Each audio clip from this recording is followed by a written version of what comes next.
اچھا قبلہ صاحب یہ کہ پورے سال خوشحال رہنے کا، نیا اسلامی سال کیونکہ چڑھ گیا ہمارا الحمدللہ، تو نیا سال ہے تو کوئی وظیفہ عنایت کریں پورے سال جو ہے خوشحال رہنے کا وظیفہ، ہر شخص چاہتا ہے کہ وہ خوشحال ہو جائے، رہنمائی فرمائیے گا حضور۔ 2 نفل پڑھیں حاجت کے، اچھا، اس کے بعد 3 بار سورۃ یاسین پڑھیں، پھر ایک عمل دیتا ہوں، یا اول الاولین و یا آخر الآخرین یا ذی القوۃ المتین یا راحم المساکین یا ارحم الراحمین۔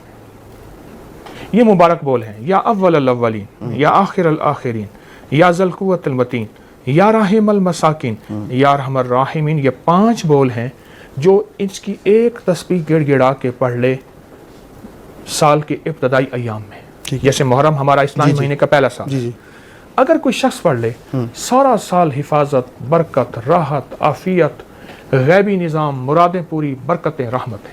اچھا حضور ہم نے دیکھا کہ کئی وظائف کہتے ہیں کہ بغیر اجازت کے نہیں پڑھنی چاہیے، اور ہمارے یہاں ہے کہ ہم نے بس دیکھا، کتاب میں دیکھا اور پڑھنا شروع کر دیا، کتنی اس بات صداقت ہے؟ اگر کر لیا جائے وظیفہ تو اس کے کیا نقصانات ہو سکتے ہیں جو ہوتے ہیں، اس حوالے سے رہنمائی کیجیے گا۔ نقصانات نہیں ہوتے، ہر وہی کا عمل جو عمل مسنون ہے اس میں برکت ہے۔ صحیح۔ اجازت دراصل بڑوں کی توجہات، دعائیں، یہ سلسلے غلط نہیں ہیں، اجازت کا اس میں تاثیر، برکت اور اللہ کی عطا اور کرم مزید بڑھ جاتا ہے۔ اچھا جن قابو کرنے کا کوئی وظیفہ دیں کہ کوئی جن آپ قابو کیسے کر سکتے ہیں، جن کو کس طرح آپ قابو، اس والے سے کوئی رہنمائی کریں۔ جن کبھی قابو نہ کریں، اچھا آپ تو پرندہ قابو کریں تو پرندہ بھی نکلنا چاہتا ہے، کوئی چیز قید نہیں ہونا چاہتا۔ اچھا، ہاں دوست ہونا نعمت ہے، کسی کو تابع کرنا نہیں، قابو کرنا نہیں۔ صحیح۔ اگر آپ جنات کو دوست بنانا چاہتے ہیں تو میرے پاس کچھ عمل ہیں، میں نے بے شمار لوگوں کو بتائے، انہیں بڑا فائدہ ہوا۔ میرے آقا نے فرمایا، حضور نے، یہ جو ہم گوشت کی ہڈیاں کھاتے ہیں، ہڈیاں کھاتے نہیں، گوشت کھاتے ہیں اور ہڈیاں، ان کو صاف جگہ پہ رکھیں۔ صحیح۔ میرے حضور نے فرمایا ان پہ پھر غذا لگتی ہے، مفہوم ہے، اور وہ جنات کی غذا ہوتی ہے۔ آپ جنات کو کہیں ہڈیاں جو آپ استعمال پھینک دیتے ہیں وہ صاف جگہ پہ رکھیں، اور ان سے کہیں کہ یہ ہماری طرف سے آپ کی دعوت ہے۔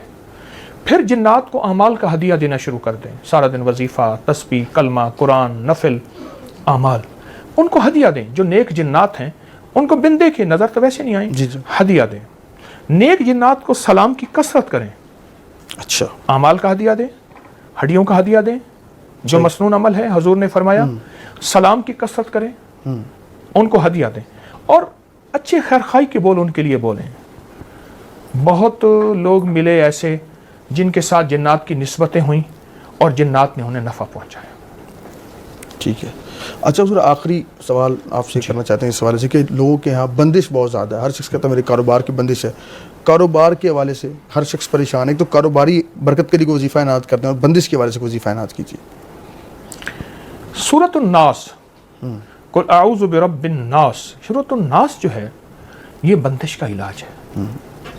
جو شخص اپنی کاروباری مرکز، دفتر، دکان، فیکٹری، زمین، وہاں سورۃ الناس صرف 11 بار پڑھے، صحیح، اول آخر درود پاک 3 بار، اور ہر دفعہ بسم اللہ الرحمن الرحیم، اور 11 بار پڑھ کے پھونک مارے، بندش ٹوٹتی ہے۔